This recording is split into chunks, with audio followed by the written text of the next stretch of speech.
Ladies and gentlemen, today is probably one of the most hyped release dates for a starter deck that I've ever seen so far.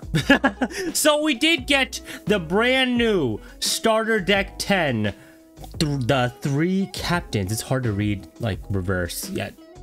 Yeah, One Piece card game. Let's see what's inside.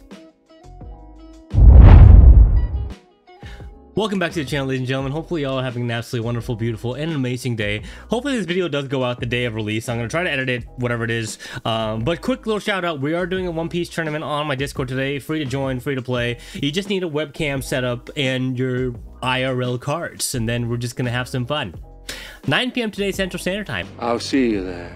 Ladies and gentlemen, now the starter deck did come out today. I was able to get like 2 for myself. I think you do need 2 in terms of this deck in particular, because they only give you like basically 2 of the special cards. So we'll kind of break down this box. This is the most expensive starter deck that's come out so far at MSRP around $29.99. Now they only give you 50 cards that are ready to play, 1 leader, and the 2 other leaders, the down cards, and a clear card case. Now, starter decks, generally speaking, are $12.99, $11.99 MSRP. So this one's already coming in a lot hotter, a lot more expensive than the other 3, but that's because they technically give you 3 leaders. Now, if that's worth it for you, hey, that's cool. If not, it's really up to you. Now let's break open this box to see what's inside. Low-key, I do plan on playing one of these decks today during the tournament. That's gonna be fun. So let's go. Okay, so they give you the ready to play mat. That's normal. And the deck comes inside of the card case. That's pretty cool. So I've been getting card cases for days now, ladies and gentlemen. So here is the actual deck itself. That's very nice. And a deck separator. So, okay, let's do a little quick deck profile here, because I have been testing out a couple of these decks recently anyway. Before going into the deck profile, ladies and gentlemen, let me answer the quick question for you in terms of which leader I think is the best. And real talk, the Luffy. 6,000 power, only 3 life, but he's a hard hitter. He's really strong. There's a lot of cards in the new deck that kind of give him like a bit of a steroid, especially like that kid card that you'll kind of see in a bit. And then of course with 6,000 life, he's basically like a mini Whitebeard. But one of the negative disadvantages is that he does only start with 3 life. So unlike Whitebeard, where you draw a life every turn, you don't get that ability with Luffy. But on the positive side, you don't have to take life. So kind of a win-win.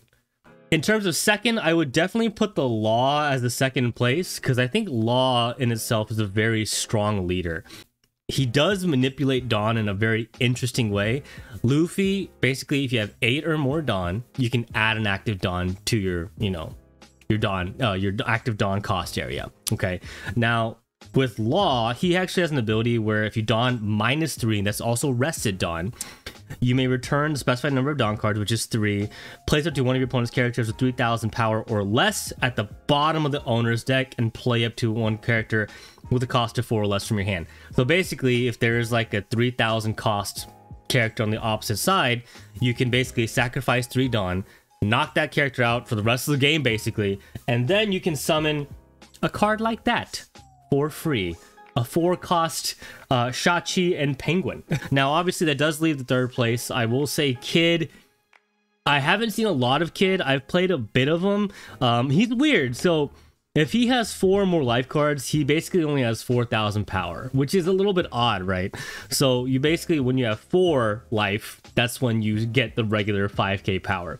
But, when attacking, if you minus a Dawn, you return just 1 Dawn from your Dawn field, your cost area, and this leader can gain 2,000 power during this turn. So he's okay, but he's kind of just like a general base leader. I think he's okay, not the greatest leader, not the worst leader, but just kind of like a baseline leader from what I've seen. I will say I think that the Luffy and the Law are more like A tier, S tier leaders from my playthrough with them. The only problem with these 2 cards, these 3 leaders generally, is that we do have to kind of wait for OP05 to fully maximize their potential. Now, in terms of the starter deck, one thing I will say is that all the cards seem to be hollow, so there's no base cards.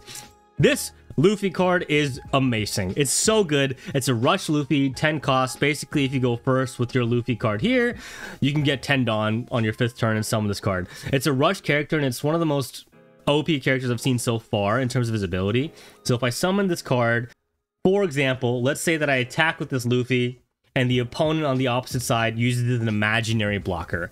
This Luffy basically can knock out any other character under 8,000 power if the opponent decides to use a blocker. So on the opponent's side, they have to decide whether or not they want to keep the blocker, lose a life, or knock out one of their own characters. So let's say that I attack the life and the opponent uses this random blocker. Blocker's gone. That activates Luffy's ability where I can also knock out that Zoro. No! No! Another thing as well is that this does happen once per turn. So if the opponent chooses not to use the blocker on their turn, when Luffy attacks, let's say that I attack with this Zoro, and then the opponent decides to use the blocker, Luffy's ability still activates. Just once per turn though. So the opponent cannot escape losing a character if they decide to use a blocker on their turn. So that Luffy's very strong. And this is kind of the annoying bit about the whole thing. You only get 2 of these per deck. You get 2 4-cost blocker laws, which are really good. If a character and if your opponent has 7 cards or more, you summon this minus Dawn, they lose 2 cards. Very, very OP. This kid is also super, super OP. Dawn -1 on play and when attacking. It basically makes your leader card plus 1,000 for your turn and the next turn. Super, super OP. You need 4 though. So this is why it's annoying how they do it. You basically need to buy 2 starter decks. 3-cost Zoro, Rush Zoros, which the artwork is absolutely insane. I thought this was a different Zoro, but this is the Rush Zoro. Searcher Nami, which the artwork looks better. It's my first time seeing it, but you can't even use this card until December technically, so it is what it is. But you know, if you're playing my tournament, you can use it today. I'll see you there. The 6-cost Rush Sanji, I never knew this. If your opponent has a character with 5,000 or more power, this character gains Rush. Very interesting, but 6 cost, 6,000 power, not bad. All the cards are hollow, that's super nice. Jinbei, let's see. Dawn ×1, when attacking, give it to one of your opponent's characters minus 2,000 power during this turn.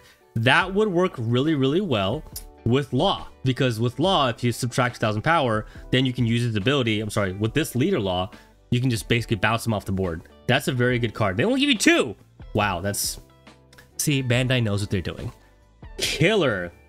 Once per turn, when a Dawn card on your field is returned to your Dawn deck, knock out to one of your opponent's rested characters with a cost of 3 or less. Very interesting. And each of these leaders, other than Luffy, because they're utilizing the same deck, have cards that use minus Dawn. So that synergizes very well. Shachi and Penguin are very, very important for the Law deck if you do plan on using them, obviously. If you play 3 or less Dawn cards on your field, you can add up to 2 Dawn cards from your deck and rest them. So even though you're minusing 3 Dawn with Law, if you have less than 3, which Law, the sweet spot for this Law is like 4 to 5 Dawn per turn, and he really maximizes his capability around there. But Shachi helps you regain, Shachi and Penguin helps you regain that Dawn. And of course, if you subtract 3 Dawn, you can summon him for free. John Bart, you may rest specified number of Dawn cards, add up to 1 Dawn card from your Dawn deck instead as active. Not bad. Basically another 4 cost you can use for the Law deck. Heat, once per turn, when a Dawn card in your field is returned to your Dawn deck, this character gains 2,000 power until the start of your next turn. So 6,000 power, almost kind of like a Zoro if you give him a Dawn, that 3 cost 5k power Zoro. Not bad. Beppo, on play and when attacking. I love cards like this. They're super, super toxic. If your opponent has more Dawn cards on your field, then you add up to 1 Dawn card from your deck and rest it. Very, very important, because with Law, you'll always have less Dawn than the opponent, realistically speaking, because you're consistently dropping 3 Dawn every turn, which, like I said before, a lot of these cards will help you regain those Dawn back. And huge shout out to Squirtle, because when I played him and we tested these decks out, he played the red and purple Law. Really hard lesson on how annoying this deck can be. Thanks, buddy. Emotional damage! Wire is a blocker, but once per turn, when a Dawn card on your field is returned to your Dawn deck once again, with Law synergizing quite well, you can draw a card and trash a card from your hand, which it is what it is. I don't know. I don't use this blocker too much. I have it in the deck. I haven't used them a lot. Gum Gum Giant Sumo Slap, 1 cost counter, so very, very nice. Up to one of your leader or character gains 2,000 power during this battle, and knock out up to one of your opponent's characters 2,000 power or less. So if they have a chopper blocker, 1k, 1 cost, or any other blocker with very low ability, you can counter with this and knock out that blocker at the same time. Not too bad. Very nice ability. They only give you 2? Bandai. Come on. Gum Gum Kong Gatling. Basically, it's It's an upgraded version of Jet Pistol, where knockout up to one of your opponent's characters with 7,000 power or less. And this is 5 costs. So 5 costs, knockout is 7,000 power or less. Jet Pistol is 4 costs, knockout is 6,000 power or less card. It's basically the same thing. I prefer Jet Pistol because it's lower cost, and with Law and a lot of these abilities, you can basically subtract life consistently enough that you don't need that extra Dawn commitment. They only give you 2. Wow, okay. 2 of these. Oh, wow. And holographic Dawn. That's really cool. I didn't know that. Punk Vise. Rest up to one of your opponent's characters with the cost of 2 or less, and add up to 1 Dawn card from your Dawn deck and rest it. That's pretty good for a blocker, but like I said, I'm trying to rest a blocker or something, but I don't know. I saw this card and I didn't utilize it in my sim decks. Let me know if y'all have. But these Hollow Dawn cards are really nice. I am going to use these. Rainbow Dawn. Well, I will say this. I love the starter decks. This is a very... I think a lot of these cards are going to be very meta for the upcoming future when OP05 does come out. So I do recommend, if y'all can get one, definitely do get one. Target did restocking them online today. The Bandai store did have them at my local area as well. But let me know, ladies and gentlemen, if you're going to get the starter deck 10. I'm super excited to try these decks out today during the tournament. But hopefully y'all did enjoy. If you did, like the video, comment down below, and remember to turn off notifications so that you'll always know when I do upload a video. Thank y'all so much. Have a great rest of y'all day, and I'll see y'all next time.